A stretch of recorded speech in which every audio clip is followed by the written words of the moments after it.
It's back to school time. This year, Sport Clips Haircuts will send you back in style with the prize package sure to send you straight to the head of the class. Visit sportclips.com/back-to-school for your chance to win. No purchase necessary. Ends August 25th, 2017. Must be 18 or older. Subject to official rules at sportclips.com. Void where prohibited.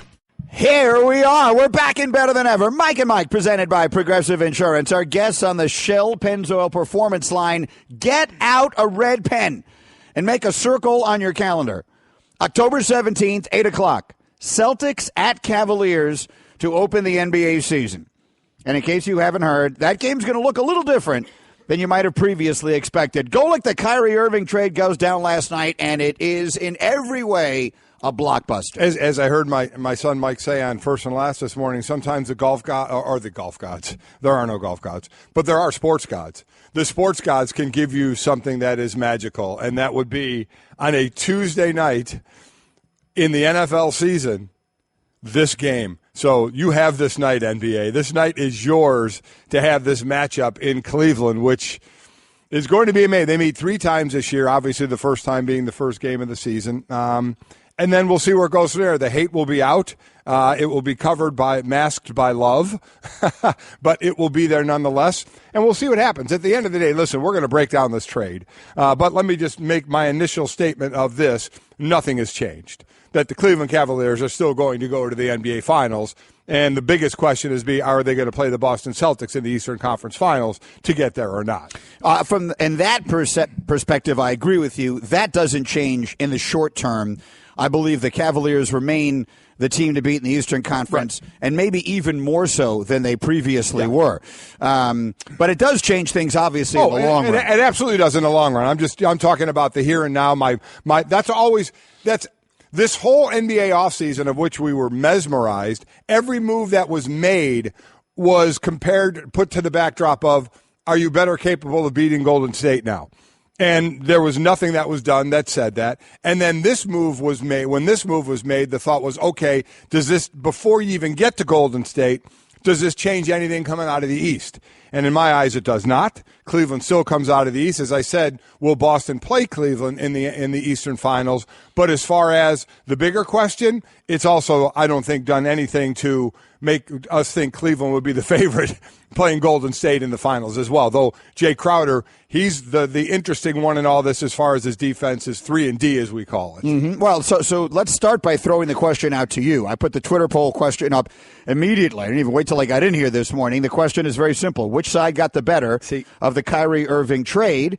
And it's on my tough to answer Twitter page. I mean, it's a base, and I get it. I get the question. You did put it up without asking me. Yeah. I thought we had decided that you would have to ask my permission, but I guess once the show is ending, all bets are off. You do whatever you want. I wasn't looking at it that way, but this one just felt like a no-brainer. But to me, I mean, it's now or in the future, because now it's Cleveland, in the future it could be Boston. So, I mean, that's a tough one to answer. Here's why I think the answer is what you just said. My personal opinion, let's start with this. The overwhelming winner of this trade, in my opinion, is Cleveland for the following reason.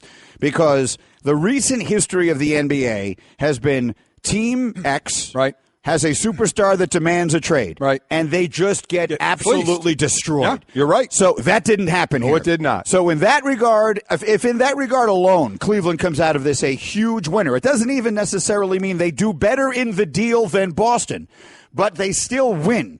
Because if you look at what Indiana got for Paul George and you look at what all these other teams got for their great players in some cases maybe better than Kyrie Irving, look at what teams got for Carmelo Anthony, although they got a lot in Denver for Carmelo Anthony, and that's a different story. But if you look at these teams that lose their superstars and never able to recover, Cleveland definitively is a winner, even if the Celtics wind up getting the better of the trade. That's my first reaction. I'm with you there. And let's also remember one other thing for you Cavalier fans. As hard as you're going to root for your team this year, you're going to root against Brooklyn because you get that unprotected pick, first-round pick. They had 20 wins last year, and if, in fact, LeBron does leave next year, you're going to need a big-time pick to try and start to move forward, and that could be a pretty high pick. Well, but so that brings us to a year from now. Right.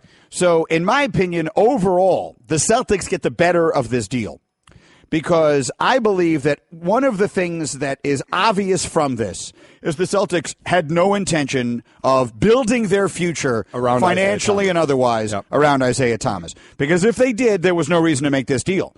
Jake Crowder is an incredibly valuable player. Yes, you just used the 3-and-D term. He has a ridiculously reasonable contract that runs another 3 seasons. Right. So, and they give up an unprotected, as you just pointed out, lottery pick that could very well wind up being the first pick in the draft. A ton of assets to use for a situation like this. And we've been waiting, and they finally do, and they use it on Kyrie Irving. So, in my opinion, if the Celtics had if there's any question in their mind about the hip of Isaiah Thomas, that's different. But I believe they didn't think that they were going to build it. They're not going to give $200 million to Isaiah Thomas. So, in that regard, I believe they actually wind up winners in this trade. They get what they really wanted in this deal. The other side of this, as long as LeBron is on the Cavaliers, they have won this trade because they'll still be in the finals. They got back more, just as you said earlier, more than normally you're getting for a player that demands a trade. So they will win this trade as long as LeBron's on the team. And then, depending on what that first pick is for Brooklyn and what kind of player you get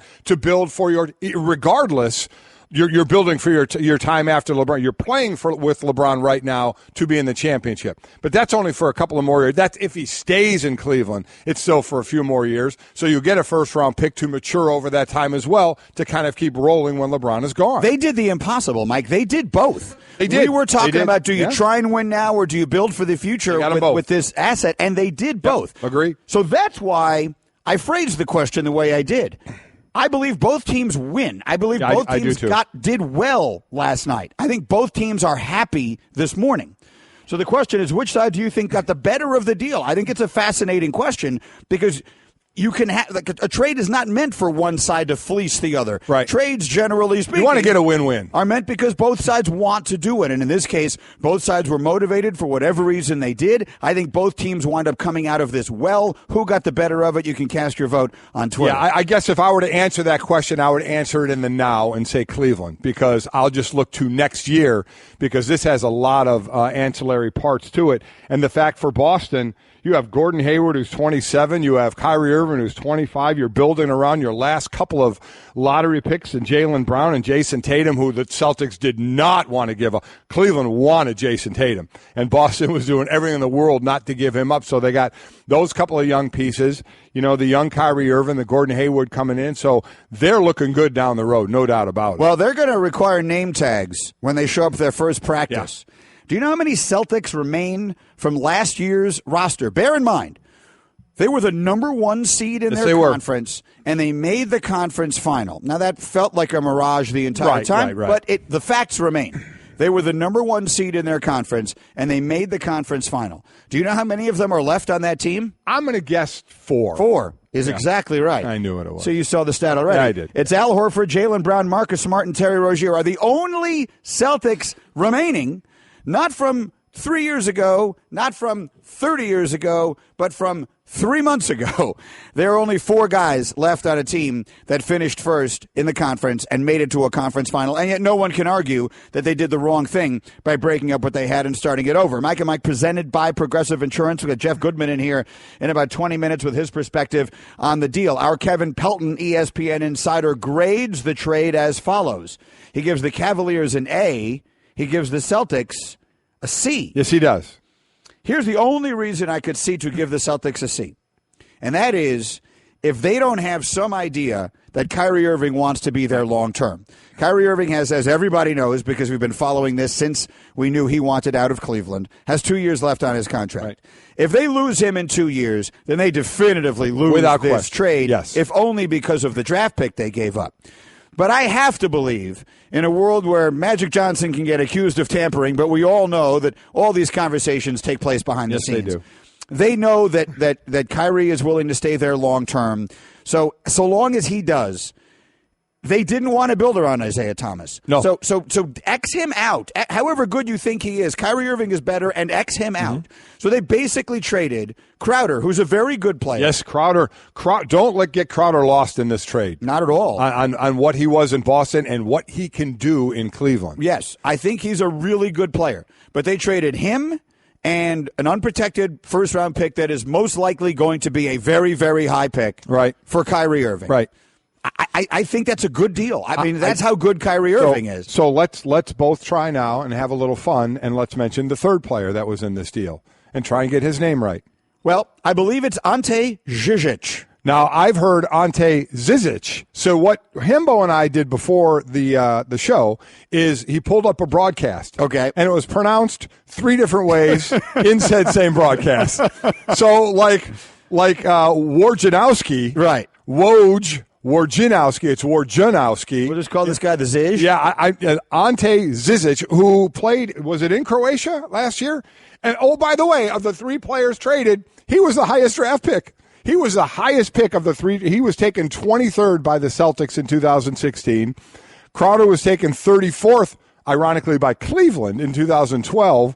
And in 2011, Isaiah Thomas was taken 60th. He was the last pick in the draft in 2011. Any guess who the first pick in the draft was that year? It was Kyrie Irving. It was Kyrie Irving. So Zizic. Ante Zizic. I was told Zizic, and then I was trying to write it down phonetically. I said the same thing to Hembo. I don't know what's phonetic for Ziz. How do you? I would challenge.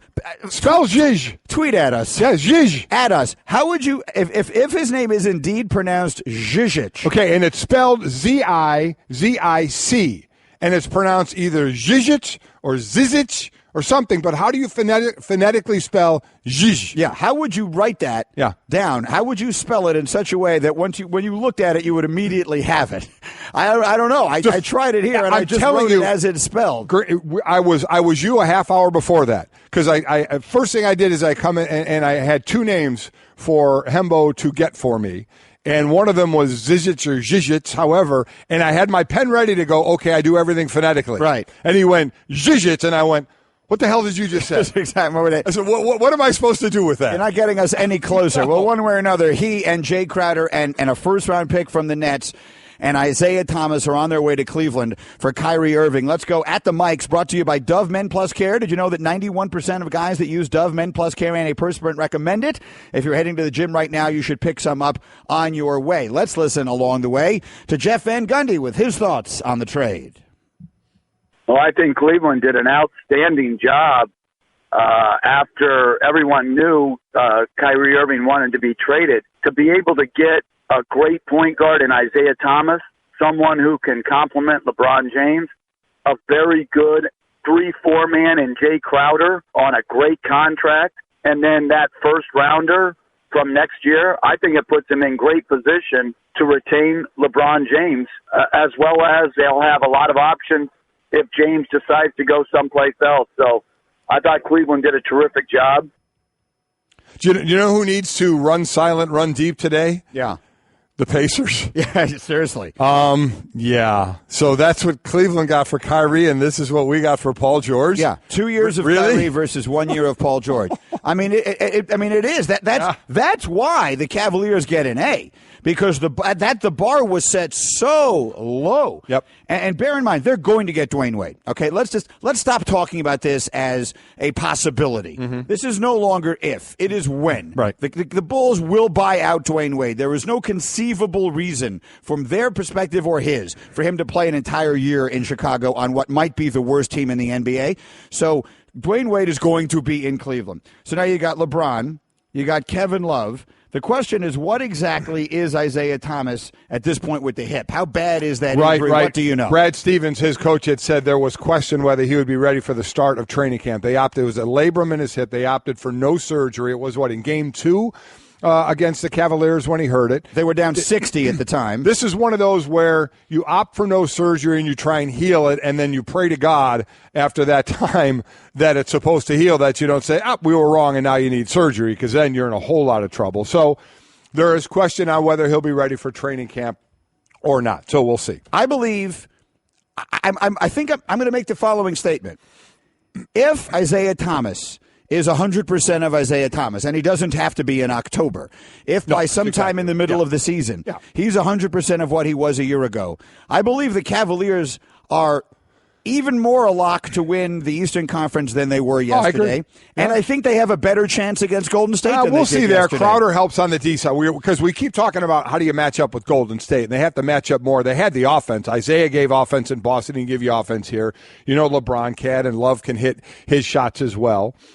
Crowder, gives you that, as I said, 3-and-D. He'll shoot the three. He shot a career high, I think 40% from threes last year. Took just under 400, I believe, of them. Shot 300 3-point shots, and then he can play some D on the wing, which is what they need. So that's what they're looking to do. Now, in no way, shape, or form would they be the favorite at all against Golden State. But this is what we do now. This is exactly what we do with moves that are made, is how do you match up against Golden State? And with Cleveland, that's all you talk about because that's where they're going to be. They need do they have enough big people? So I just wrote down the names of what will be their primary rotation players. Who am I missing? You got LeBron, you got Kevin Love, you got Jay Crowder, you got Isaiah Thomas. I'm putting Dwayne Wade on this team. I don't know when he'll get there, but he's going to be there. Tristan Thompson, J.R. Smith. Oh, they have Derrick Rose. I forgot about Rose. Yeah. Okay, so they have Derrick Rose. So they need one more big guy. Is Iman Shumpert still there? I've lost track of who's on which team. Did you put Zizic in there? Oh, that's you got Zizic.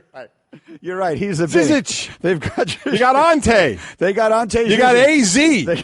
Let's call him AZ. A through Z. Let's do that. They've got the whole alphabet. They've got the Croatian AZ. The Croatian the sensation. Big man. Yeah. Well, you're right. You know what? They're loaded. I mean, the Cavaliers are loaded. I mean, AZ is destined to be an all-star. I forgot about Jeff Green. They do. They have half the NBA. Half the NBA is on the Cavaliers. Just name a player you've heard of. He's on the Cavaliers. The only problem is the other half of the NBA, which is their roster. The only problem is the other half of the NBA, which is better, is on Golden State. You're right. But they just pulled up the Cavaliers roster in front of me. Quickly count that. How many names is on that list? 8, 10. 20. There are 20 people currently on the Cavaliers. Yeah. Richard Jefferson is still there. Oh, I forgot about Kyle Korver. He's still there. And oh, by the way, Darren Williams is still there. You know who is happy right now? Dan Gilbert. He's not writing as big a tax check. The 3 players they got don't even equal what Kyrie makes. So is from the luxury of the tax situation that they have been shelling out. Well, not they. Dan has been shelling out. That won't be as big this year. The only true center they have, unless Zizic is a center, I know he's a big. The only person who has a C next to his name is Tristan Thompson. He's 6'9". He says he's 6'9", and AZ is 6'11". Yeah, Zizic is 6'11". And he's not from what I understand, not the most athletic person in the world. I have to admit to not having studied a lot of tape. I have not seen a lot of tape. I'm going to go on others on AZ. I am now calling him AZ, by the way. As far as the trade is concerned, here's the reaction of our Mark Jackson. If Kyrie Irving was not happy, which we know, and wanted to be traded, which is well documented, well, you could not have gotten a better package. You went and got a guy that can do some of the things that Kyrie does on the offensive end. You went and got a guy that, for a stretch of the season last year was the best closer in the game in the fourth quarter, statistically. So the question, it boils down to this: is the gap between Isaiah Thomas and Kyrie Irving, Jay Crowder, the big fella, and potentially the number 1 pick? I think they're both great players. I don't think the gap is that extreme. So in that aspect, I look and say, well, the Cavs, won the deal, but I think it was a great deal for both teams. That's one way to not have to pronounce Zizic by calling him the big fella. But I totally agree with Mark's thinking. I do as well. The gap between those two guys is not as wide as Jay Crowder, much less all the rest of the people. Completely agree. Look, Isaiah Thomas last year, I get it. He's only 5'9". Isaiah Thomas last year was in the MVP discussion.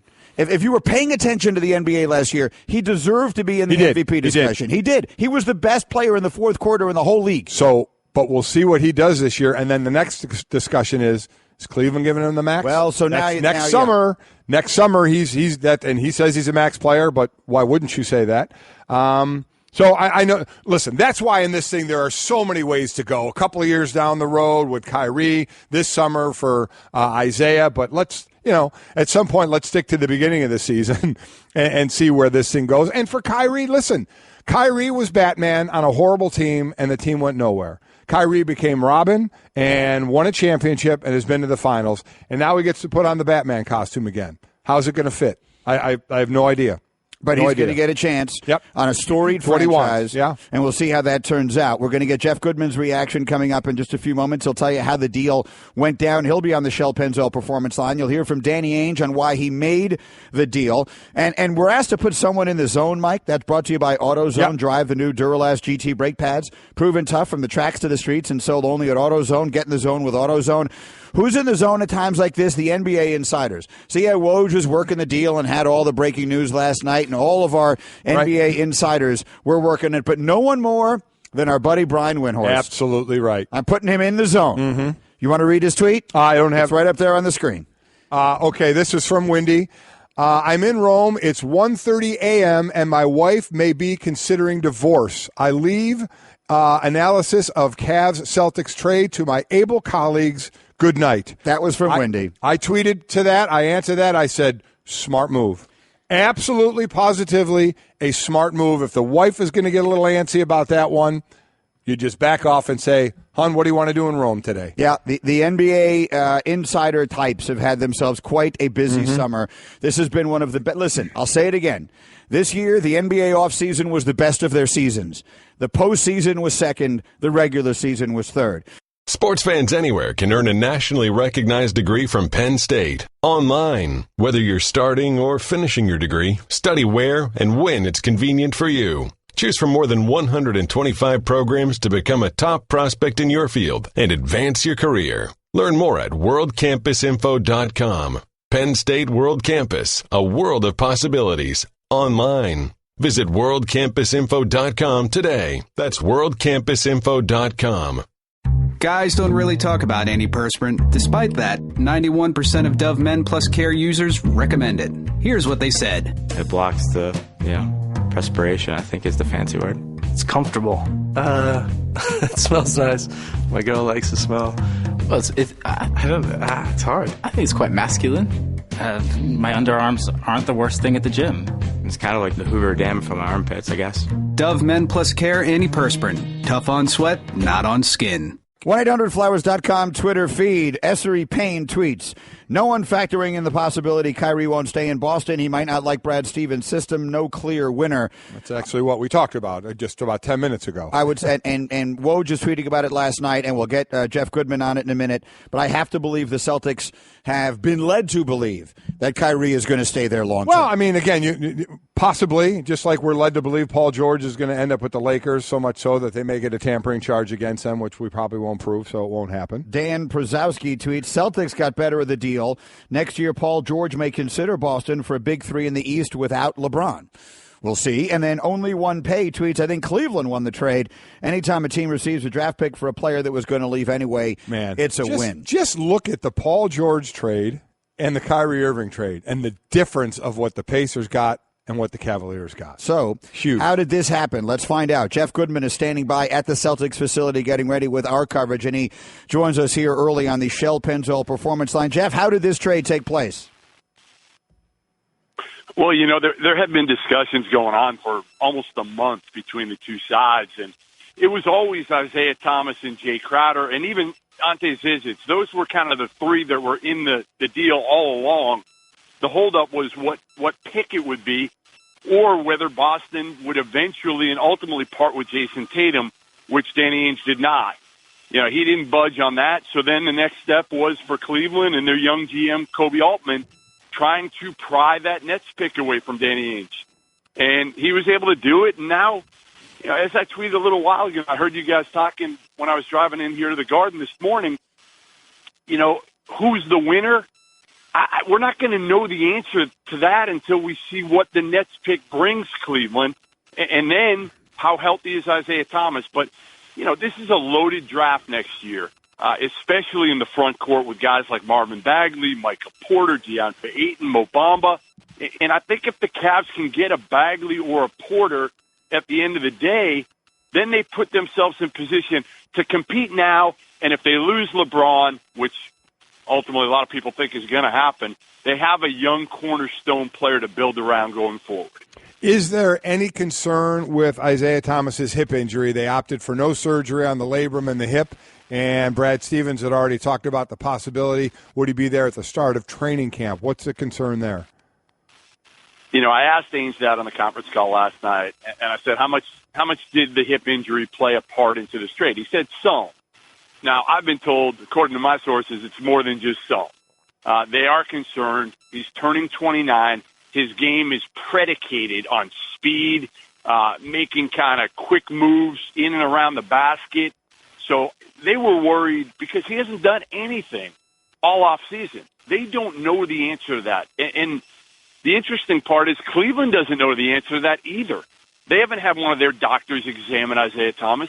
They're going purely on the information that they've been given on paper about Isaiah Thomas so far. So nobody can really answer that with certainty. Right now, the Celtics have said all along he doesn't need surgery. Well, that could change depending on how he comes back when he starts to do things. So, it's going to be an interesting deal to watch play out because of Isaiah's health. As I said, the Nets pick, Kyrie, can he be a leader here in Boston? There's been plenty made about Kyrie and immaturity and obviously how he leaves Cleveland. Who doesn't want to play with LeBron, right? I mean, did we ever think we'd hear that? A player, potentially wanting to go away from LeBron James. Micah, Jeff Goodman, who was there at the Celtics facility, just judging on, and Mike used the best example, which is what Indiana got for Paul George, and just historically what teams get for superstars, it feels who demand to be traded. It feels like Cleveland got a king's ransom. Again, if we were using those as where the bar was set. Why did that happen? Why did Cleveland get so much more for Kyrie Irving than those other teams have gotten for their stars? Because they had 2 years. They didn't have a lot of leverage. A lot of teams knew that Kyrie was going to be moved. There was no way he was going to go to training camp this year. They were going to make a move before training camp started. However, unlike Paul George, he at least was under contract for at least 2 years with a player option for the third. Paul George was done after this year. So Indiana had to scramble where Kobe Altman, give him credit, early 30s, just took over the GM job. Nobody thought he'd even get the job. He's a Columbia assistant 5 years ago. And you're right. Like, he did very well for himself for Cleveland because if you look at the Cavs this year, you can make a case that they might be better if Isaiah Thomas comes back 100%. You add Jay Crowder, who, listen, he's tough. He can make corner threes. He's a pretty good defender.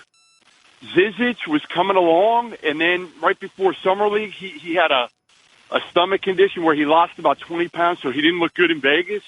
But the Celtics were very high on him as a young, big guy in the rotation. So I'm with you. You hate to kind of cop out and say, hey, it was a great trade for both sides. But I really think it was. Was this the trade? Was there anything else out there for Cleveland and Kyrie had this not come to fruition? Well, nobody had the assets. Nobody had the assets to be able to pair an all-star with potentially a top 3 pick. I mean, that's where everybody in Boston was kind of killing Danny Ainge, if you remember, right before they signed Hayward. They killing him. They didn't get Paul George. They didn't get Jimmy Butler. What's he doing? Why is he holding all these picks? He's got to do something. He gets Hayward, much to the credit of Brad Stevens, his former coach. And now they trade, one of those picks for Kyrie. And, oh, by the way, they still have the Lakers pick, 2 to 5 next year. If it's 2 to 5, they get the Lakers pick. So you could add a Marvin Bagley, a Michael Porter, a DeAndre Ayton, a Mo Bamba, somebody like that. There's a ton of good bigs in next year's draft loaded at the top. And, again, Bagley and Porter, I think, have a chance to be franchise-changing guys. So, they can still get the number 2 pick. So the Celtics will go into their future with Kyrie Irving and someone who 2 months ago was in high school. How about it? We'll see how that turns out. It's Jeff Goodman, who's standing by at the Celtics facility with coverage all morning long for SportsCenter and for us and everybody else. Jeff, thanks for checking in. Great stuff. You got it. Thanks, guys. Jeff Goodman with us on the Shell Pennzoil Performance Line. Get instant gold status at Shell. Join the Fuel Rewards program now at fuelrewards.com/gold. So let's think about this for a moment moving forward. Next year's draft, as you just heard, Boston could have the Lakers 2 to 5 pick. Right. And the Cleveland Cavaliers have Brooklyn's unprotected pick, and they had 20 wins last year. You could have these two teams meeting in the Eastern Conference Finals, and then both teams having a top 5 pick. Yeah, they could pick 1 and 2. It's not inconceivable. Is that they could meet in the conference final and have everybody the first else in the East pick. is going, what the hell is going on? Yep. What are we doing here? And then how about this little fun fact for you? Kyrie Irving played at Duke, right? Yes. How many games did he play? Very few. 11. Okay. And why? He got hurt. Hurt his foot. Yeah. You know who he hurt his foot against? Butler and Brad Stevens. Is that right? Yes. That I did not remember. Yes. Okay, so he hurt it Thanks, again. Hembo. That's a good job there by Hembo. Yeah, I did not remember that. He does actually. I can put Kyrie Irving into another trivia. You want to do the trivia question? Sure, I was going go to say ahead. this, but I'll put him in the trivia question. It's another one. So Hembo's been busy this morning with good information. Kyrie Irving will become the 5th player ever to be drafted number 1 overall and ever play for the Celtics in his career. Can you name the other 4 players who were drafted number 1 overall who ever played for the Boston Celtics? Hey, everyone, Mike Golick here. Support for Mike and Mike podcast comes from our friends at Rocket Mortgage by Quicken Loans. Chances are you're confident when it comes to your work, your hobbies, your life. Rocket Mortgage gives you that same level of confidence when it comes to buying a home or refinancing your existing home loan. With Rocket Mortgage, you can apply simply and understand fully so you can mortgage confidently. To get started, go to rocketmortgage.com/Mikes.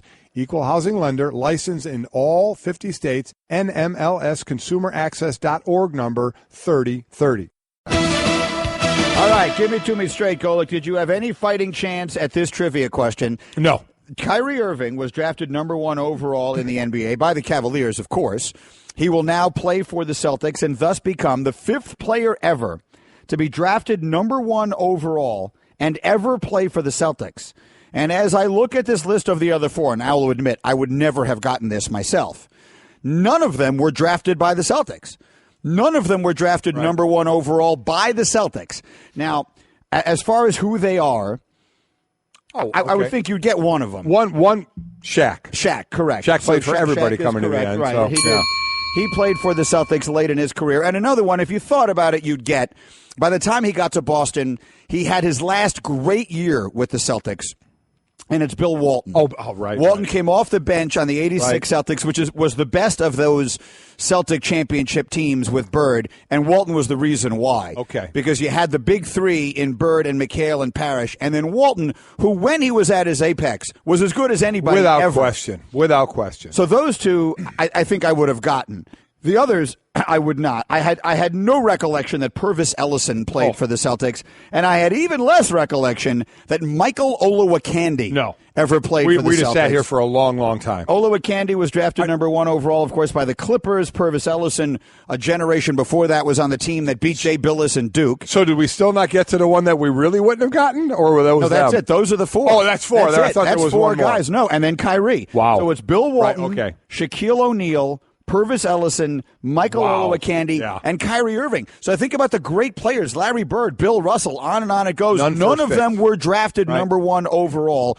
No, the only Celtics who ever played for the Celtics who were drafted number 1 overall were those guys, and the Celtics thus have never had the number 1 overall draft pick, or at least not kept it. So there you have all of that. And Kyrie Irving, they will make that straight talk, wireless, nationwide coverage on America's largest and most dependable 4G LTE networks. I was just reading a string of tweets from Ryan Russillo, who knows basketball as well as anybody, knows the Celtics better than anybody. He loves the deal from the Celtics side. I do too, from this perspective and this perspective alone. They were not going to build their team around Isaiah Thomas long term. No. This trade tells you that, and it makes sense. I love Isaiah Thomas. I love how gutty he is, and obviously what happened with him and his family last year during the playoffs. It was so emotional. This had to be so difficult to do this from everybody's standpoint. But they weren't going to give him $200 million and say, this is the guy we're going to ride with against Kevin Durant and everybody else in the world. So if you had already made that decision, then the fact that they got Kyrie Irving in return is sensational. And then you flip it. If you're the Cavaliers, and you just heard Jeff Goodman a minute ago say they had decided they couldn't bring him to training camp no matter what. They had to make a deal. They were making this deal with their backs against the wall. They got, by those standards, a king's ransom for Kyrie Irving. So I really believe both teams did well. I guess the way I look at it is Cleveland still in a position to win the East every year that LeBron is there? The answer is yes. And then for Boston, this is going to hinge on 2 years, right? Does Kyrie resign? If Kyrie doesn't resign with the Celtics, this will not have been. You won't be able to say this is a positive. Correct. Trade. You wouldn't have traded the number one, what could be the number one overall pick under any circumstances. Now you heard Goodman and others have said that what the Cavs wanted was Jason Tatum, who I believe was the best player in this year's draft. And the Celtics would not part with him. So, in that regard, Boston won. They'd rather give up an unknown. And who knows? Maybe the Nets have a little better the year than we're expecting, and that winds up being the 6th pick and not the 1st pick. And, then all of a sudden it doesn't look quite as bad. I say think about this again. With the picks that Boston has of LA's 2 to 5 and Cleveland unprotected Brooklyn, they could meet in the Eastern Conference Finals and have the 1st and 2nd pick in the draft, potentially, and easily in the 2 picks in the top 5. It's crazy. Scott Evans tweets, I think the Jay Crowder portion of this deal is being understated. Agreed. Not by us. Not by us at all. That's one of the first things we brought up. I love this guy. Again, he'll shoot the 3 and he'll play some D. So, I mean, we keep talking about Isaiah and Kyrie. Do they cancel each other out? I mean, you give me my choice. I'm taking Kyrie. I mean, without question. But you can't deny the numbers that Isaiah Thomas put up, especially in the 4th quarter and what he did. Now, the hip is going to be an issue because we always have to say how healthy is he going to be, or if he is 100%, we have to wait and see. But I'm a Crowder fan of the way he plays. Me too, and he's going to get better because he's going to play with LeBron James. And his deal is so good. The contract from the contract side of it. Correct. Bear in mind, for those of you who didn't hear this, the Celtics traded 3 guys to the Cavaliers, and combined they made less money than Kyrie does. Right. So they actually saved money, and the contract of Crowder is not only cap-friendly, but it's cap-friendly for 3 more years. So I think they did remarkably well. And then there's this, and this should make lots of people happy, Golick, especially you. Jim Rosenberg has a good point. If that Nets pick turns out to be number 1 or something really special, LeBron may stay. All this talk about LeBron leaving, if you wind up with the roster that he's going to have with Kevin Love on it and Jay Crowder on it, and let's see what happens with Isaiah Thomas beyond this year. But let's say you add a super stud. I mean, Jeff Goodman knows these guys better than we do. He's talking about the Bagley kid, the kid we were talking about because he could have been in high school another year, decided to go to Duke for the year, and could be the number 1 pick, and could go to Cleveland. What's the word? He reassigned. What's the word for what he did? He reclassified himself into this year's college class. Hilarious that you can do that. It's amazing. But he decided in August he's going to go to college instead of high school. And now we'll go to the NBA next year, and will the Cavs be able to draft him? So that's going to be, theoretically, a young stud player they're going to have on the cheap for a while. I don't think they're going to keep Isaiah Thomas. But if they have that, if they have those pieces, does it – let me put it this way. I believe LeBron has already made up his mind he's going to leave. That's what I think, and I base that only on what I hear. And I'm holding out hope that he doesn't, maybe more with my heart than my head, but I still am looking at the common sense part of this that says he's going to get to the finals every year he's in Cleveland, and why wouldn't he want to do that? I feel like if I were LeBron, all I can do is put myself in his shoes. If I were in his shoes, I'd be thinking – how do I try and maximize my chances of winning as many championships as I can in whatever years I have remaining at my apex, which maybe he thinks is 5 more. Realistically, it's probably more like 3. Yeah. So I'd be trying to win titles. Maybe this is the best chance he has to do that going forward. So I think it's a great deal. Let's see. We've got the poll question up again. Which side got the better of the Kyrie Irving trade? Do you think it was the Cavs? Do you think it was the Celtics? You can cast your vote. There's no doubt that Zizic put it over the top for me. You will hear from Danny Ainge coming up on why he made the deal as we continue. Plus, we got Woj later today. Plus, we got some football to get to this morning as well. Jam-packed on a Wednesday. Stay there. Mike and Mike. Guys don't really talk about antiperspirant. Despite that, 91% of Dove Men Plus Care users recommend it. Here's what they said. It blocks the, perspiration, I think is the fancy word. It's comfortable. It smells nice. My girl likes the smell. Well, I don't know. It's hard. I think it's quite masculine. My underarms aren't the worst thing at the gym. It's kind of like the Hoover Dam from my armpits, I guess. Dove Men Plus Care antiperspirant. Tough on sweat, not on skin. Support comes from Blue Apron. Blue Apron delivers farm-fresh, perfectly portioned ingredients and step-by-step recipes so you can make incredible meals at home. Rediscover how fun cooking can be while reducing food waste and supporting sustainable farms and fisheries. Visit blueapron.com/Mike and Mike to get your first 3 meals free. Here we are. What a morning. Mike and Mike back and better than ever, presented by Progressive Insurance. Our guests on the Shell Pennzoil Performance Line. 1 hour in, and it's been all trade this morning so far as we continue with what has been the summer of the NBA. Their spring was a disappointment. Their regular season was a mess, but their summer has been sensational. Kyrie Irving dealt to the Celtics in a trade for Jay Crowder and Isaiah Thomas, the Brooklyn Nets first pick, which could easily wind up being number 1 overall, and a big man from Croatia whose name we love, Ante Zizic. And it's amazing. A week from now is the award show. Oh, no, wait. No, we already did that. Right. We did have the award show. We already show. did do that. Finally, we did that. But so we haven't gotten to other stuff yet today, so let's do a little bit of that for you, and then we'll give you some more reaction. Let's do Off the Top, which we usually lead the show with, but we'll catch up on a few other things. Mike, Aaron Judge didn't strike out yesterday, which is remarkable, snapping a streak of 37 consecutive games in which he had. Yeah, he is now tied with a pitcher in Bill Stoneman, who in 71 and 72 did the same thing, struck out in 37 consecutive games. One of the reasons he didn't strike out, he was walked 3 times. He had a nice eye at the plate. He only swung and missed 1 time in this. I think it's the lowest since the All-Star break. And did you see Joe Girardi took him out of the game? Yeah. Late in the game. He would have had at least 1 more at bat. And Girardi said afterwards, he denied that he did it for that reason. He said he didn't even think of the fact, and he was just trying to, in Joe's words, get him off his feet. Do you believe that? Do you believe that he took him out of the game just so the strikeout streak could end and he wouldn't have to think about it anymore? I find it hard to believe that wasn't on the mind of Joe Girardi. They had a big lead at the time, and so anyway, one way or another, he doesn't strike out. The top. Whoever would have thought we'd get to a place in baseball where that would be news? This is definitely news, Mike. UFC light heavyweight champion John Jones has failed a drug test again. Yeah, he has. This is the 3rd time he's been suspended. 2015, he was suspended 6 months for a hit-and-run arrest. 2016, the year for the failed drug test. Now another failed drug test. So I would imagine if same drug situation, he's going to be gone for at least a year again. As I said, you watch this guy fight.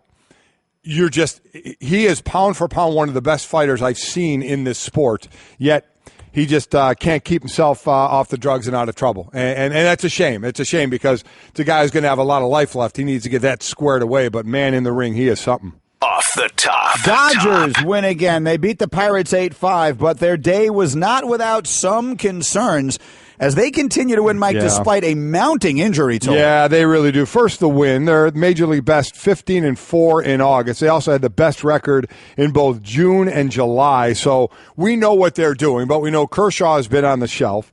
We know Alex Wood went on the shelf. Cody Bellinger on the shelf, on the DL, both. They've already used the DL 37 times this season. The most in a season since data was first recorded in 1988. The previous record was 34 times the DL was used by the 2012 Red Sox. So, as I said, we talked about this while you were out, Green Name. They're as favored as the Cubs were going in to the postseason last year, but man, you need the pitching. Kershaw coming back from his situation, Alex Wood going on the DL. We know he'll be back, but that's some big questions for them. I think I heard Kevin Winters say this morning their magic number is 17. I mean, it's August 23rd, and their magic number is 17. And you know what?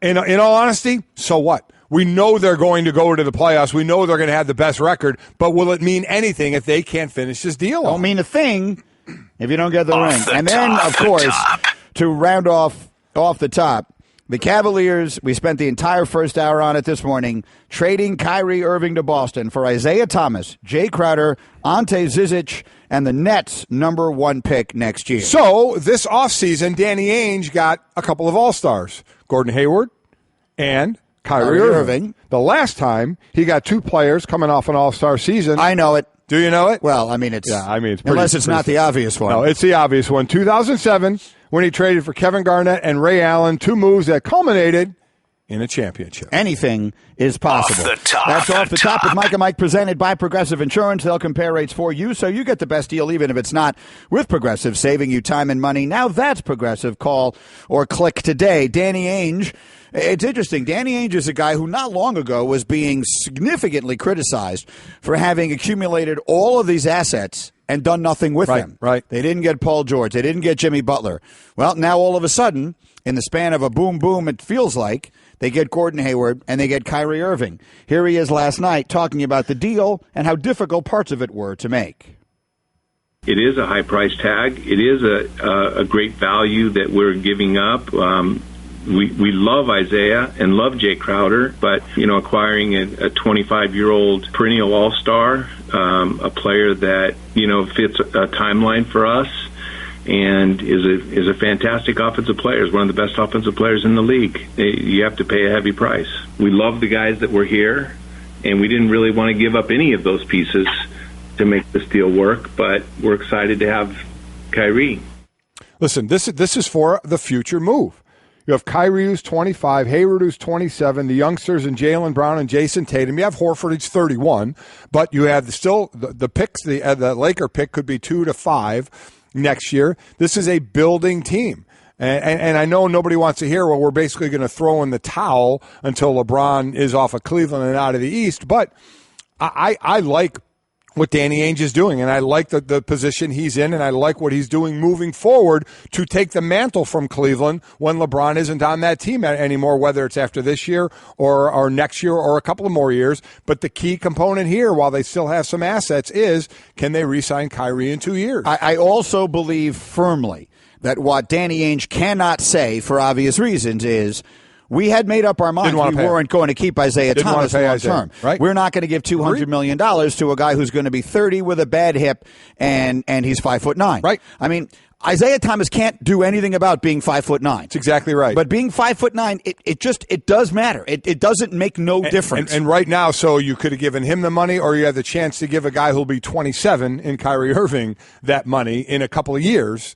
And we'll see where that goes. Now, Kyrie's going to have to want to be there. You have a choice in the matter, so we'll see where it ends up. Sean Grandy, meanwhile, has been doing Celtics play-by-play for some time, and he was talking about how people are reacting to this. Isaiah Thomas was a beloved player in that organization. Here's the reaction from the Boston side.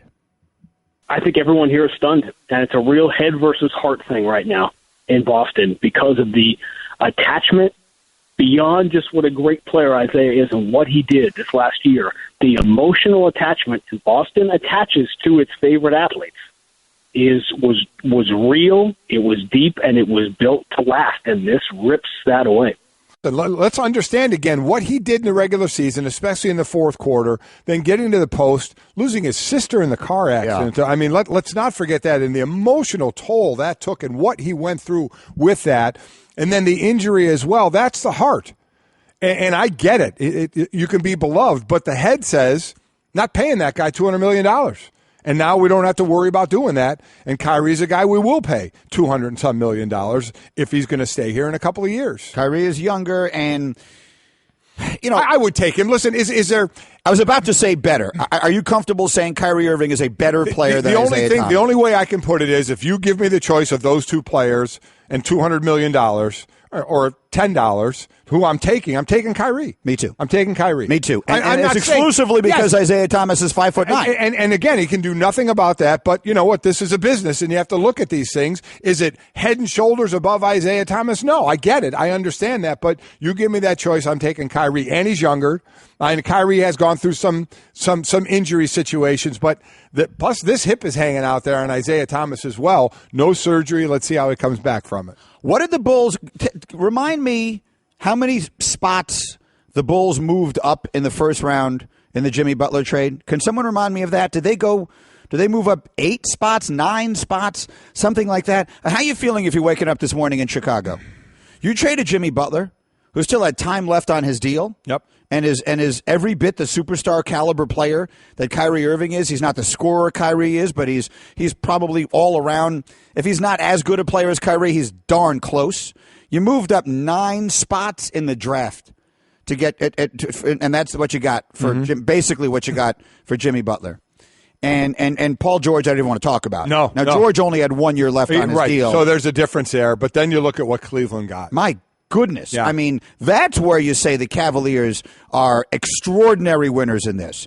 I understand that the Bulls also got a couple of players, but they're not players anyway. They're not players. Would you rather have Zach LaVine, Chris Dunn, or Jay Crowder?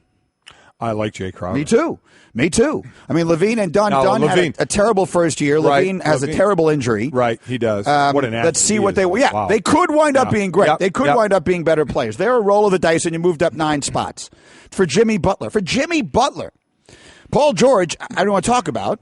And so, to me, the Cavaliers come out of this enormous winners. Yeah, enormous winners. Just when you put it against the backdrop of what others have gotten for great players. Yeah, they got Victor Oladipo and Arvydas Sabonis' son. Right. I mean, that's who they got for his son. It is his son. I know his son, but just the way you're and I don't remember his first name. Yeah. He's the kid from Gonzaga, right? Yeah. So I mean, that's who they got for Paul George. Now, again, that was only 1 year, and so that's different. But come on. I mean, that's comparatively speaking. I thought that Cleveland was going to get fleeced, which is why I thought Cleveland was going to hang on to Kyrie and force his hand. Which, again, goes back to how much was this Danny Ainge not wanting to go through, do I give Isaiah Thomas all that money? And if I don't, what's that going to look like? Because he's beloved here in Boston. I think I have a way out of this. It's a double win. It's a way out of this, and I get Kyrie Irving back. And okay, I know I need to sign him in a couple of years, but I got a couple of years. The Cavaliers have 20 players currently on their roster, and you know every one of their names. That's now that you know Ante Zizic. Yeah, they know that you know the name of every player on that team. They're going to have to pare it down at some point. You think? to a reasonable rotation, but they're going to be. I was about to say they're going to be good. They obviously were already good. They're going to represent the East. Sure. And then the only question is, do they have the firepower offensively and then defensively to go against Golden State? Are you putting Dwayne Wade on that team? Are you comfortable putting Wade on that team? I would be comfortable saying he's going to be a piece of that puzzle. So are we counting Isaiah Thomas as healthy? If Isaiah Thomas is healthy, then he's the starter ahead of Derrick Rose. Yes. Right? Yes. So you've got Rose coming off your bench. I'm just writing down names, Tristan Thompson and Kevin Love. So you're starting five. You're starting five at whatever point it is they get Dwayne Wade is LeBron James, Dwayne Wade, Isaiah Thomas, Tristan Thompson, and Kevin Love. Coming off your bench, you would have Derrick Rose. You'd have J.R. Smith. Crowder. You'll have I forgot about Crowder. Yeah. And you'll have Zizic. So Zizic is like a piece that people like. He's a big who can be in the rotation. So that's and we haven't even mentioned a bunch of other guys who were still on that team. Kyle Korver, did you mention him? No, I didn't. Shooter just coming off the bench. So I mean, they probably will have to trade some of these guys. But one way or another, they are loaded. I mean, they are going into this thing, I think, better suited to give a run to the Golden State Warriors if Isaiah Thomas is healthy and they get Dwayne Wade. Yeah, which is exactly what their job needs to be right now while LeBron's on the team. All right, let's see what happens. Mike and Mike, baseball season is rolling along, and we've got action for you tonight. Astros and Nationals presented by Indeed.com. Coverage begins 7:30 Eastern on ESPN Radio, ESPNRadio.com, and on the ESPN app. All right, we will be mostly covering this trade for you this morning because obviously that's the huge story. There were a couple of other things out there that we wanted you to hear. I'd like to hear the soundbite. Do we have the Eric Winston soundbite, guys? I don't see it up on my screen. So I can never mind. I do see it. It's on a different line. So Eric Winston is the president of the NFL Players Association. And we understand that we are all in take to the mattresses, tough talk kind of mode, which is just a delight. Who doesn't want that 4 years before a collective bargaining agreement ends, is to hear the league and the Players Association yelling and screaming about a work stoppage that at soonest is 4 years away. This is exactly what fans want when a season begins. But anyway, whatever. So Eric Winston, whom we've had on many times. Yes, we have. And I generally like. Yeah. I think his heart is in the right place. He has a tendency sometimes, I think, to choose his words in ways that I think works against him. I don't think that he's making the point he thinks he's making. So let's hear this. I'll be curious to get your point or your perspective on this because I've read the comments. I haven't heard them. So I want to hear the tone. You read them for face value and you're going to get the impression I think you're getting and a lot of people are getting. Let's hear what Eric Winston, NFLPA president, said about the future of the NFL. Honestly, I don't care, and I don't think the guys in this locker room care whether this thing's going to be around in 20 years because none of us are going to be playing. So do these guys want to own for a long time, then they can own for a long time, but another work stoppage might kill the golden goose. This thing dies out in 20 years, it dies out in 20 years, but that's not really my concern, and I don't think it's any of these players' concern in here either. So you hear that, and you initially think, I think what you think, and a lot of people do, is, this guy just cares about the now. He doesn't care about later, the future, the game, the future players of the game, and the union is supposed to be fighting for the players now and trying to lay groundwork for the players in the future. That's always the thought process. And so I understand when you say sometimes you choose your words wrong, and I understand because he actually put out either on Instagram or Twitter kind of a clarification of what he meant. And basically, he was putting the onus on the owners, saying, listen, we're going to be done playing. You want to keep owning for decades, you're going to be dealing with this issue, you're going to go on strike again, or you're going to have a lockout again, you're going to kill this golden goose. Not going to affect me or the guys right now because we'll be out of the league by then. So I get what he was saying. It wasn't as cut and dry with, well, I don't give a damn what happens later on, I'll be gone.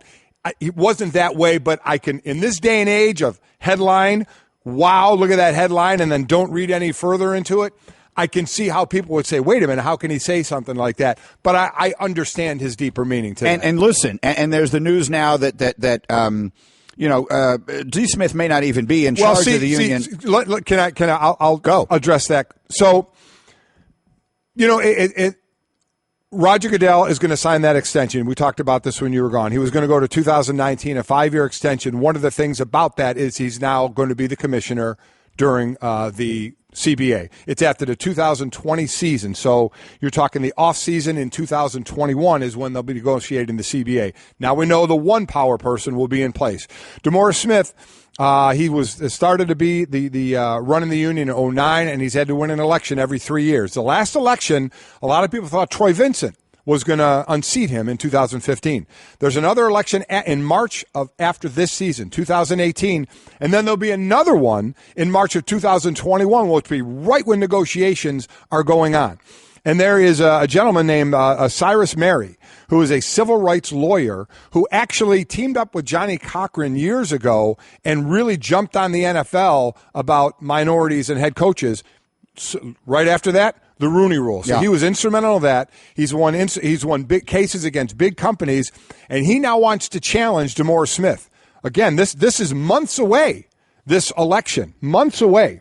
And he says in the last negotiation that DeMaurice Smith was part of, the players went backward economically. They gave Roger Goodell a blank check on power. So he wants to run against DeMaurice Smith. So that's kind of weighing as well on the union of who will be leading the union going into this because it's so far away. So that's the specific there. My thought overall on this, Greenie, is I don't care about any of the talk. Any of the tough. I heard people say this is some of the toughest talk we've heard out of the union. Doesn't matter. Because you know what? In 1987, you know what we did? We not only talked tough, we walked out. We walked out in 1987. We left a wildcat strike. We left. We thought we weren't going to leave the owners. We were going to leave them in a lurch. So they get replacement players. Everybody mocks it, has a good time with it. I'm holding a sign. I'm making $90,000 a year, throwing stones at the replacement buses when the players are coming in, holding up my sign, being my good union guy. And what happens? All the rich guys in the league cross the picket line. So that was our way of where's our unity and let's stay together and let's fight together.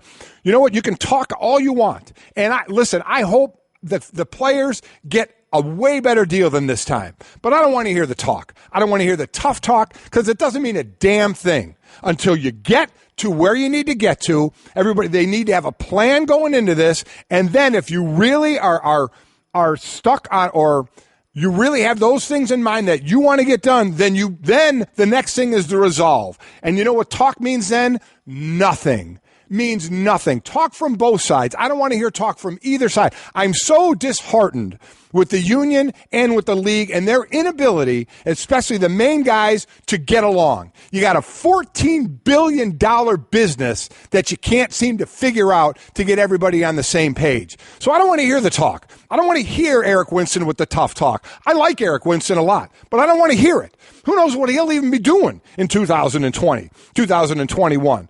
But he's a smart guy, and he could be part of the solution here, but I don't need to hear that talk, and I don't need to hear the talk from the NFL either. I need to see action, because at the end of the day, you can talk all you want, but when your back's pressed against the wall and a player now has to miss a game check, then you're going to find out the resolve of just how strong you are and how strong your leadership is. Until then, I don't want to hear it. Why not? They should be working on bettering the relationship like Adam Silver and Michelle Roberts instead of damning one another until we get to it, so every word they say, they can parse it, hate on one another, and then nobody gets football. So I'm just tired of the whole thing. Sorry for the rant, but it just aggravates me. You said it better than I could have, so I will not add to it. I have a few other thoughts that actually are on that's the root of it. What you just said is 100% right. Again, I have some that would be branches. I like Eric Winston. I think he could be part of the solution here, but the tough talk on both sides, it needs to end because it means zip. We're Mike and Mike. We're presented by Progressive Insurance. Our guests appear on the Shell Pennzoil Performance Line. Let's update the poll quickly here and take a look and see where you're going. I have it up on my Twitter page at ESPN Greeny. Which side do you believe got the better of the Kyrie Irving trade? Right now, I've got almost 9,000 votes and 2 hours left to vote. 56% say they think Cleveland did. 44% say they think Boston did. I would pick that as well, but it's a tough question. It's actually a simple question, but it's not a simple answer. So I answered it in the now. And in the now, I say Cleveland, but in the future, it could very well be Boston. Hey everyone, Mike Golick here. Support for the Mike and Mike podcast comes from our friends at Rocket Mortgage by Quicken Loans. Chances are you're confident when it comes to your work, your hobbies, your life. Rocket Mortgage gives you that same level of confidence when it comes to buying a home or refinancing your existing home loan. Rocket Mortgage is simple, allowing you to fully understand all the details and be confident you're getting the right mortgage for you. To get started, go to rocketmortgage.com/Mikes. Equal housing lender, licensed in all 50 states, NMLS, consumeraccess.org number 3030. Guys don't really talk about antiperspirant. Despite that, 91% of Dove Men Plus Care users recommend it. Here's what they said. It blocks the, perspiration, I think is the fancy word. It's comfortable. It smells nice. My girl likes the smell. Well, it's hard. I think it's quite masculine. My underarms aren't the worst thing at the gym. It's kind of like the Hoover Dam from my armpits, I guess. Dove Men Plus Care Antiperspirant. Tough on sweat, not on skin. All right, we are Mike and Mike. Our check of SportsCenter headlines begin with the deal done. Cavaliers trade Kyrie Irving to the Celtics for Isaiah Thomas, Jay Crowder, Ante Zizic, and the Nets' first-round pick in 2018. Feels, at least to this point, to both of us, like a trade that could well benefit both sides. Cavs did very well for a player everyone knew they needed to deal. Celtics, we think, didn't want to commit long-term to Isaiah Thomas. They get Kyrie Irving. John Jones failed a drug test prior to UFC 214, says Dana White. It's the second positive test of Jones' career. And congratulations, Albert Pujols. He hit the 610th home run of his career in a 10-1 win over the Rangers. And SportsCenter with Mike and Mike is brought to you by Straight Talk Wireless. Other wireless providers say they're going to cut your bill in half, but who knows what kind of coverage you're going to get with Straight Talk Wireless. You get nationwide coverage on America's largest, most dependable 4G LTE networks, and their no-contract unlimited plans, only $45 a month. All right, a lot of Twitter reaction to Golick's thoughts on the player union issue in the National Football League. We'll get back to that. We're going to have Bill O'Brien, head coach of the Texans, coming up in just a minute or two for you here. But first and foremost, all this reaction to the big NBA trade. Tremaine tweets at us, Kyrie is better than everyone involved. That first-round draft pick could come back to bite them. By them, of course, he means Boston. We had Jeff Goodman on saying that next year's draft is projected to be absolutely loaded. Golick has made the point all morning long. The Celtics and Cavaliers could wind up meeting in the Eastern Conference Finals again next year, and then they could, right after that, have the first and second picks in the draft. Which everybody else in the East is just collectively throw up their hands and go find a cliff. Bradley Walsh tweets at us, are you guys taking into consideration that Isaiah flourished under Brad Stevens' offensive genius? Maybe it won't be that in Cleveland. Well, you don't know. You're exactly right. Whatever sport you're in, if you take a player who was successful, put him on another team in a different system, you're not sure what you're going to get until that player gets there. And obviously the flip side of that is, will Isaiah Thomas actually be even more impactful offensively with LeBron James on his team, who generally has made everybody better offensively throughout his career? And then quickly, before we bring in the coach, there's another one here that brings up the question of, does Isaiah Thomas have to pass a physical? I mean, everyone knows he's hurt, right? They know about the hip. They know where he is. Right. The Cavaliers obviously know that. Would you assume their doctors have had a chance to see him? They see the medical? How does something like that work? I don't know. Normally when you do a trade, the person has to pass a physical, but you do know this injury, so I don't know what else was talked about. That's way above my pay grade. I'd be curious to see if there was somewhere a little note in how that worked out. What is it the Cavaliers what were they allowed to know? Do they have just doctors' reports medical from records, Boston? Whatever that may be. We'll find out. All right, one way or another, that is the big story in sports this morning, but there's so much going on out there, and let's turn our attention to a little football here. One of the teams that we've had our eye on throughout this preseason because of an interesting quarterback battle has been the Houston Texans, and their coach Bill O'Brien joins us on the Shell Pennzoil Performance Line. Coach, good morning. How are you today? Morning, guys. How you doing? We're doing great. Well, Coach. Obviously, you've got a couple of quarterbacks there in camp that everyone is watching. Savage, who you've had in the system for a while, and Deshaun Watson. And there's been a lot of early praise for him. I certainly have been very impressed with what I've seen from him. Can you give us a view from where you sit on where they stand right now, a couple of weeks before the season begins? Sure. Tom's had a really strong camp. He's, like you said, he's been in our system for 4 years. He has really good command of what we're trying to do, the type of tempo we want to run, changing plays at the line of scrimmage, protection calls. He's been around for a little bit, and he has a really good understanding of what we're doing, and he's playing well. He's executing well. I think he's only thrown 3 incompletions in 2 preseason games, which, that's pretty good. And so then you have Deshaun, who's come in here and really done a good job of picking up this offense very quickly.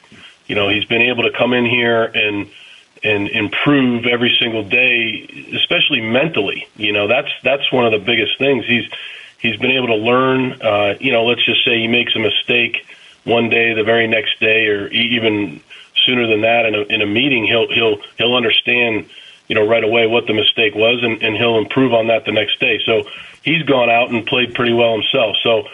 I really like the room that we have. We have Brandon Weeden at number 3, and he's a great guy and a fun guy to coach, and we've got a really good situation here. Yeah, listen, I think so. Before the draft, I had said I think Deshaun Watson's the best quarterback coming out of this draft, and we'll see if and when it comes to fruition in Houston. But with Savage being the starter, and I know your top receiver, DeAndre Hopkins, gave Savage public praise, saying he's the guy, should be the guy, and talking about him. I'm curious, when Hopkins does that publicly, had he talked to you? Had you guys? Do you have discussions with the receivers and other offensive guys about it? I know it's your decision, but how often is that decision talked about with the other players, like DeAndre talked about it publicly? Yeah, I haven't really talked to the other players about it. I think what DeAndre's seeing is what we've seen in practice for the last few years. Basically Tom has had an unlucky 3 years. He's been injured quite a bit. He was injured his rookie year. He was injured the next year. He was injured at the end of last year. And, that's going to be a big key for Tom is staying healthy. But when he's been out there, he throws the ball very accurately.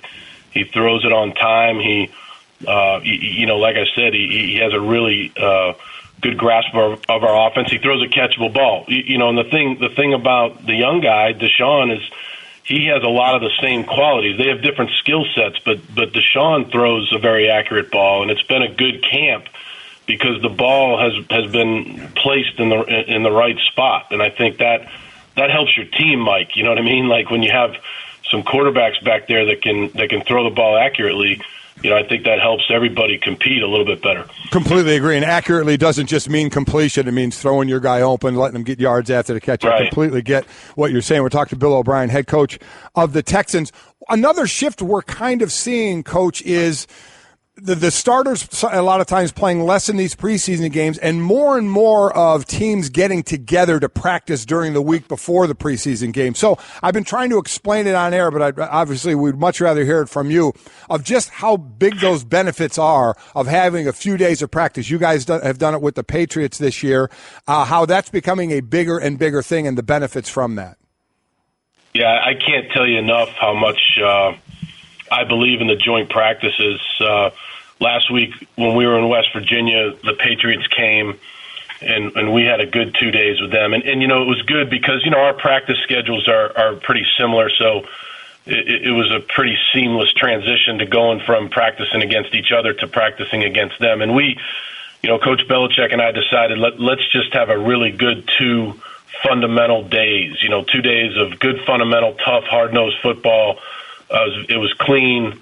Both teams, I think, have a real healthy respect for each other. I know both coaching staffs do, and it was a good 2 days. And now today we practiced this morning, and then we're leaving this afternoon, and we're going to go basically do the same thing against the Saints. We did it last year with Sean Payton, and it was awesome. I mean, I can't say enough about it. In fact, I was talking to a couple of retired coaches over the summer, and it's been going on for a while, and I think, to me, it's really a good way to improve your team. It breaks up the monotony of camp. It also brings your team together. Your team is, you're rooting for the other side of the ball to do well, which is different than when you're going against each other. It's a little bit different. So I just think it's a great way to improve your team. Mike and Bill O'Brien, coach of the Texans. How would you compare the work you get there to the work the players get in preseason games? Because one wonders, with the commissioner talking about potentially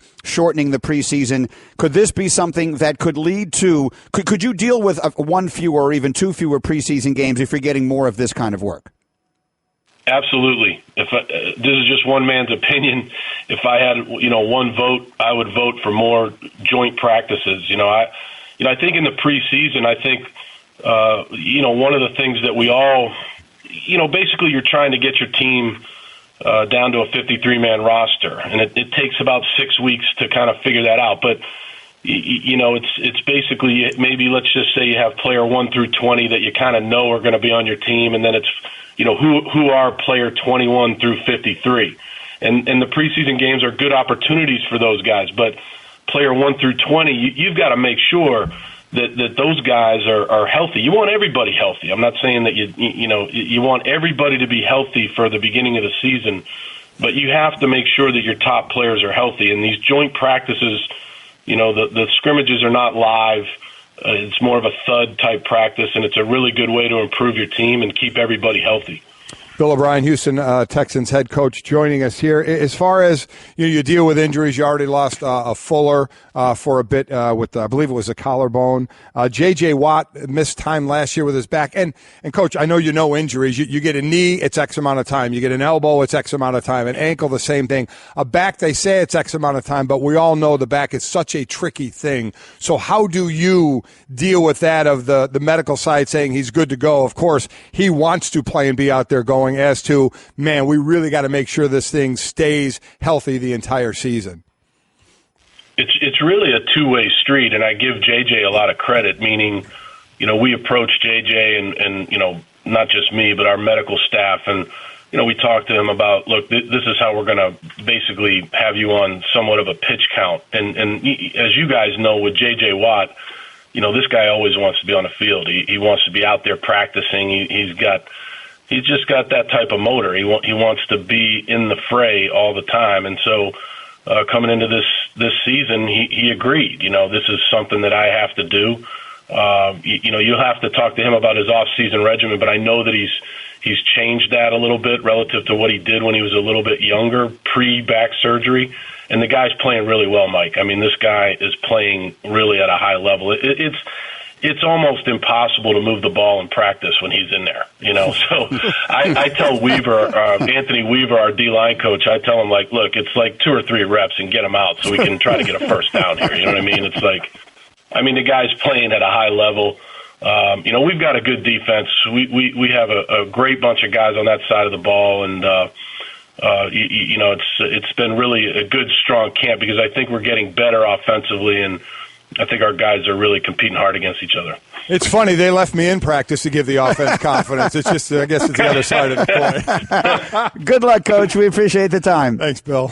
Okay, guys, thanks. Take care. Bill O'Brien, one of 6 coaches in the league to win at least 9 games each of the last 3 seasons. He's the only one to do it with a different quarterback each year. I didn't ask the first question well. I was really trying to ask a question about Deshaun Watson. I was trying to ask it without asking, what do you need to see in order for Watson to become the starter? I did a very poor job of asking that question. But one way or another, I like what I saw from Watson. I do believe ultimately he's going to be the starter there. It's just a question of when. Agree. And I asked that question poorly. But one way or another, you got Watt. You got Watt, who is coming back. And look, That division went from being a joke to being really good. It really did, and you have so many people that do these polls that say the two best pass rushers on a team are Clowney and Watt, and so they have the pass rushers there. We know the talent they have on offense, but we see what Tennessee is doing as well. That's an interesting division to keep an eye on. Really busy morning again. We have another head coach coming up today, Dirk Cutter from the Bucs. We got Woj on the big trade. Much more basketball as we continue. Kyrie Irving has been dealt to Boston, and your reaction after this word from Ultimate Software. In sports, every player on the team is valuable, and the same should be said of your business. Find the MVPs in your organization with Ultimate Software, the HR payroll and talent management solution that gives you total visibility into your people. Ultimate's full suite of software offers insight that makes recruiting smarter, retention more strategic, and ensures top performers are rewarded, because no matter what business you're in the people business. Learn more at ultimatesoftware.com. Ultimate Software, people first. We're back after this on Mike and Mike.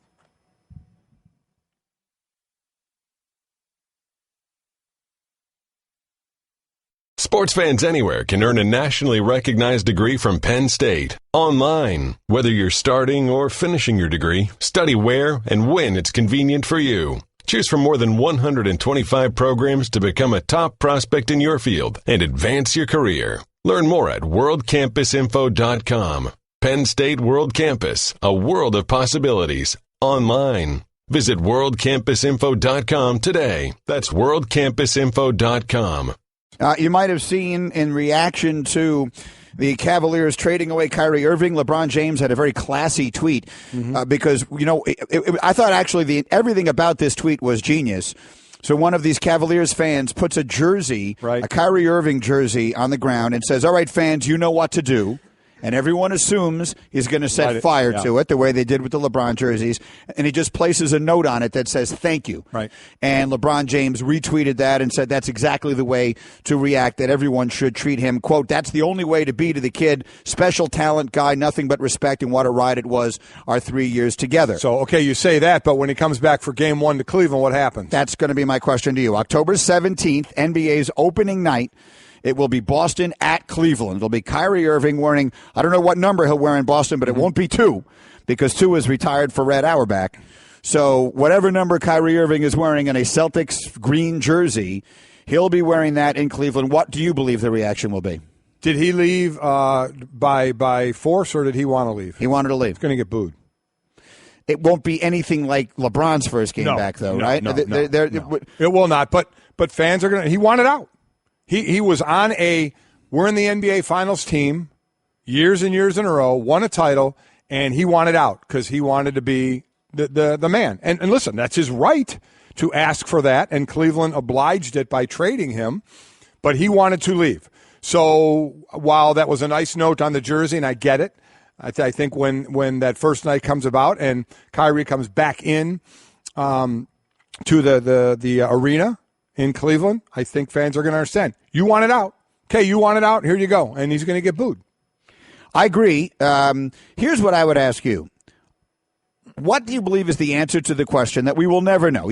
Someday maybe Kyrie Irving will write a book about his life and his career and his autobiography. He'll give you the true reason. But do you believe the true reason that he wanted out of Cleveland was that he just wanted to be the man on a team? I don't know. Because that just doesn't feel right to me. It never has. I honestly don't know. In an era where guys are teaming up, he seemed to want to get away from the team up. But so I don't know. I feel like it's more than that. I don't know. Is there a relationship? I don't know. And I certainly, that's not something I want to speculate on because I'm not there. And you're talking about relationships and whether it's professional relationships or personal relationships. I have no idea. I'll do it. I'll speculate. You go ahead. Here's my speculation. I believe that Kyrie didn't want to be the last man standing on a terrible team, which I think prior to yesterday, they were going to become. If LeBron James does leave a year from now, he was going to be the man on an awful team. Right. Because he already was that. He didn't. Yeah, he knows what that's like. And I think he has less faith in the leadership of the Cavaliers than he does in Danny Ainge and Brad Stevens. Now, based upon yesterday, I have more faith in the leadership of the Cavaliers. Kobe Altman, whose name no one had ever heard a month ago when he became by default the general manager of the Cavaliers. He did because they fired their current guy 3 days before the draft and then couldn't get Chauncey Billups to take the job. So Kobe Altman becomes the GM basically by default, and he makes, in my opinion, a sensational trade yesterday. He did. So all based on that alone, I actually have more confidence in their front office than I did prior to that. Having said that, I believe that's the reason that Kyrie wanted to get out while the getting was good, because once LeBron leaves, it's going to be last guy in the room, turn the lights off, and he didn't want to be that guy. And if that's his thought process, I mean, you can yell at it, you can fault it, or you can say, listen, it's his basketball career. He has already seen the dark side when he's the leader of that team, and it's not a good team. And if he didn't want to go back to that, so be it. You know, that then if you can understand it or you cannot understand it, you know, you can all have your opinion about it. But if that were the reason, you know, you could see the reasoning behind it, right? Saying, okay, this is going to go back to a bad team and I don't want to be that, so I'm going to get somewhere else. So we'll see. We'll see how it all works out. What is the core? Now, if in theory Kyrie Irving is going to be at the center of the of the Celtics going forward, the core with which they hope to win their next championship will be Kyrie Irving, Hayward, Gordon Hayward, Jaylen Brown, and Jason Tatum. And whoever they get with the Lakers pick next year? Oh, I mean, your core doesn't have to be 5. Your core could be 3. Your core could be 2. Your core could be 4. Right. That's the 4 right now. That's a 4 known. Al Horford, again, is 31 years old. So we're talking about a young core. It's those 4. All right, we'll continue with that. We got Woj in the next hour. Dirk